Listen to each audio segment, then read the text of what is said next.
Hello, Jeff here doing a video review of the Yongnuo 560 Model 2 flash, as well as a brief tutorial on using manual flash with your DSLR camera. Now, this is an inexpensive flash. It costs about $60, which is a heck of a lot cheaper than the flashes you'll buy from Canon or Nikon, which cost several $100s. It's important to note that this is a manual flash.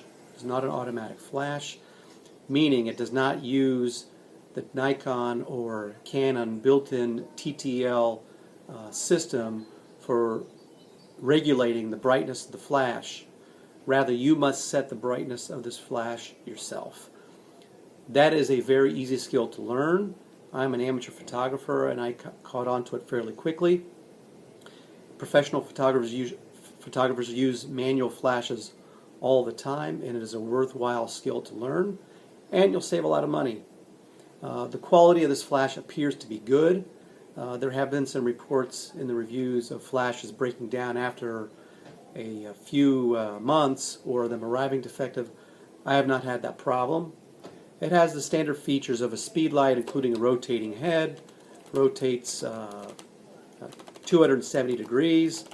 The most important aspect of this is that it allows you to bounce the flash off the ceiling or a wall to either side or to and back, which gives you a much more even lighting than a direct flash where the flash points directly at the subject. This is a large flash, has an official guide number of 58 at a zoom level of 105 millimeters, which is a very high number. Some of the testing, I believe, that you can find on the web show that the number in reality is a little bit lower than that, and the guide number is calculated at a very high zoom level, meaning when the beam is focused and directed in a very narrow way, it goes further than when the beam has a broad distribution. You won't be using 105 millimeters very often when using this flash for indoor situations, so in reality the guide number will be a bit lower. The controls are fairly straightforward. Here you have the on-off button, which you hold in until it cycles on. The red light means it's charged. It's green when it's charging up. Here you have a plus and minus for zoom. Zooms from 105 millimeters down to 24 millimeters. Here's the mode button. Cycles through the various modes. Most of the time you'll be using this in manual mode, which will be what my tutorial is about later on. And this just turns the chime on and off for indicating that it's charged when it's on the camera. And these are the buttons for making zoom or the power of the flash go up and down in whole or partial increments. And this is a pilot button, meaning a test button for the flash. Same, you hold the button in to turn it off. Discuss now how to use the manual flash in real life situations. Now I'm going to describe one technique here. There are many ways of doing this with and without flash meters and all kinds of other fancy equipment. This is a very simple technique that I've used in many indoor situations, inside house or inside other kinds of structures. And I've gotten good results with it without too much in the way of complicated calculations or measurements. I use this with my Canon 600D or the T3i and the kit lens, but this will work with any lens you've got. If you've got a prime lens that goes down to an f-stop of 1.8 or 1.4, this will work. You just need to change the numbers. Important concepts before we go on.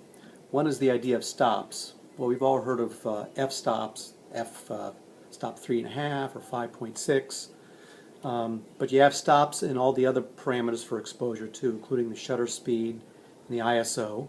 In other words, every shift in the ISO, every doubling or halving of the ISO is a stop, going say from 200 to 400, and every shift in the shutter speed is also considered a stop, going from 1/25th to 1/50th to 100th.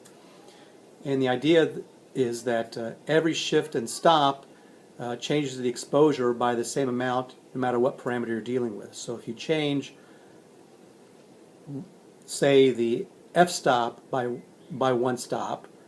If you change the shutter speed by a stop in the opposite direction, it will compensate and it will give you the same exposure level.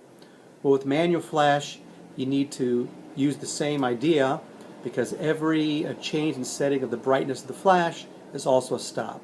And it's measured by fractions, from full power to 1/2 to 1/4, 1/8, 1/16, and so on. And every shift in the power of the flash actually corresponds to the duration of the flash, is like another stop. So if you change the exposure level on the camera, say the f-stop or the ISO level, then if you change the brightness of the flash by a corresponding amount, it compensates and will give you the same exposure level. However, it's important to also remember that the shutter speed, unlike the other parameters, only affects the ambient light. And the reason is that the duration of the flash is in the thousandth of a second. Say it's 1/4,000th of a second. It's much, much shorter than any of the shutter speeds you're going to be using. So the shutters open a lot longer, whether you set it at 100th or 50th or 1/200th. So that's not going to affect the amount of light that's coming in, because it's going to be open for the full duration of the flash in any case. So that's important to remember, that because any change in your shutter speed will only affect the ambient light, the pre-existing light, not the light coming from your flash.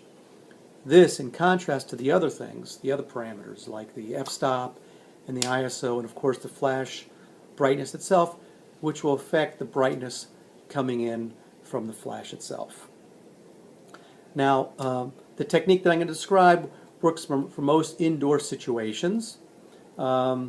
Using a flash for fill flash for outdoor, like if you're photographing something in bright light, say a model, and you have shadows that you want to illuminate, that's called fill flash.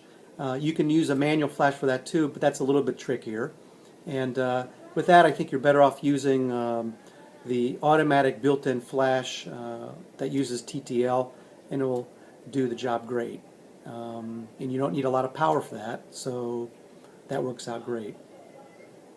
Okay, so let's get into the steps of how you do this.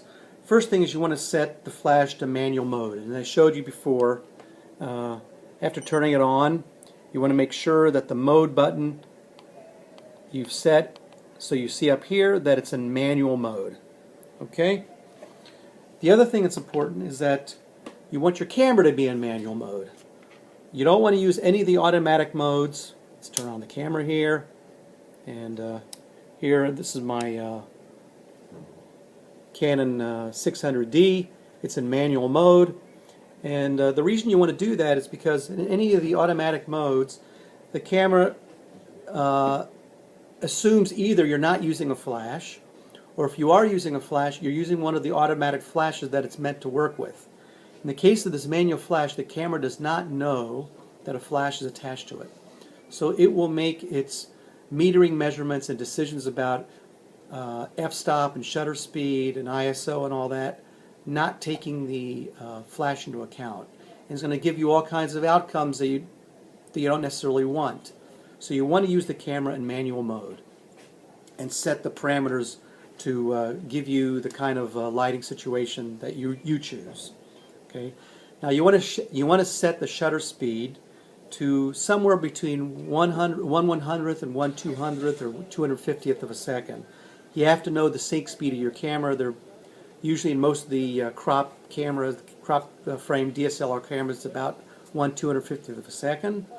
You can go anywhere between 100th and 200th. You can't go faster than that, because then the flash photography won't come out right. If you go faster than the sync speed, that's a whole other subject.